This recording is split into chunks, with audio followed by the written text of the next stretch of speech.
നന്ദേട്ടന് ഒരാളെ കൊല്ലാനൊക്കെ പറ്റുമോ? മോളെ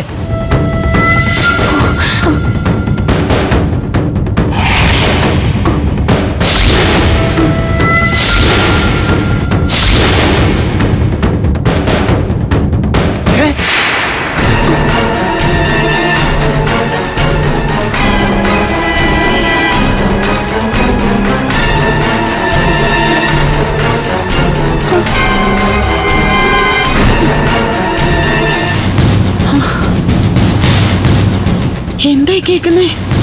നന്ദൻ ഒരാളെ കൊന്നൂന്നോ? സത്യമേ,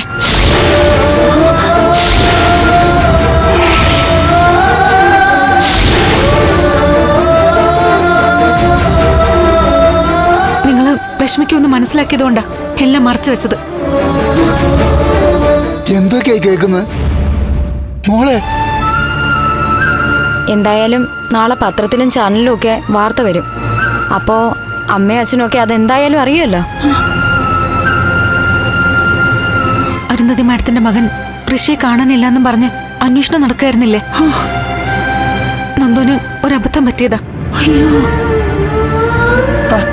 എന്തിനാ മോളെ നന്ദന ചെയ്തത്? അവനൊരു പാവല്ലേ?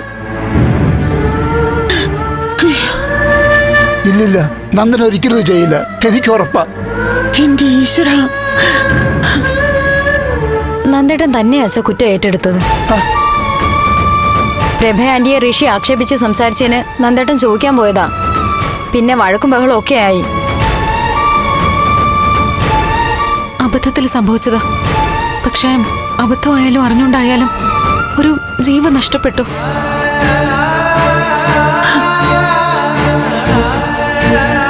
നാളെ നന്ദുവിനെ സ്റ്റേഷനിൽ ഹാജരാക്കുക. അയ്യോ മോളെ വേണ്ട, അത് പാവമാണ്.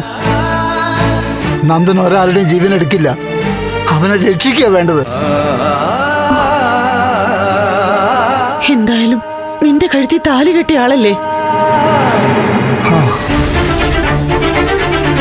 വേണ്ട മോളെ, നിയമപരമായി അവൻ ഇപ്പോഴും നിന്റെ ഭർത്താവാ.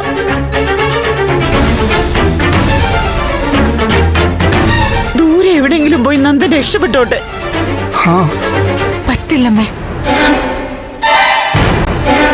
തെറ്റ് ചെയ്തത് ആരായാലും നിയമം പറയുന്ന ശിക്ഷ കിട്ടണം.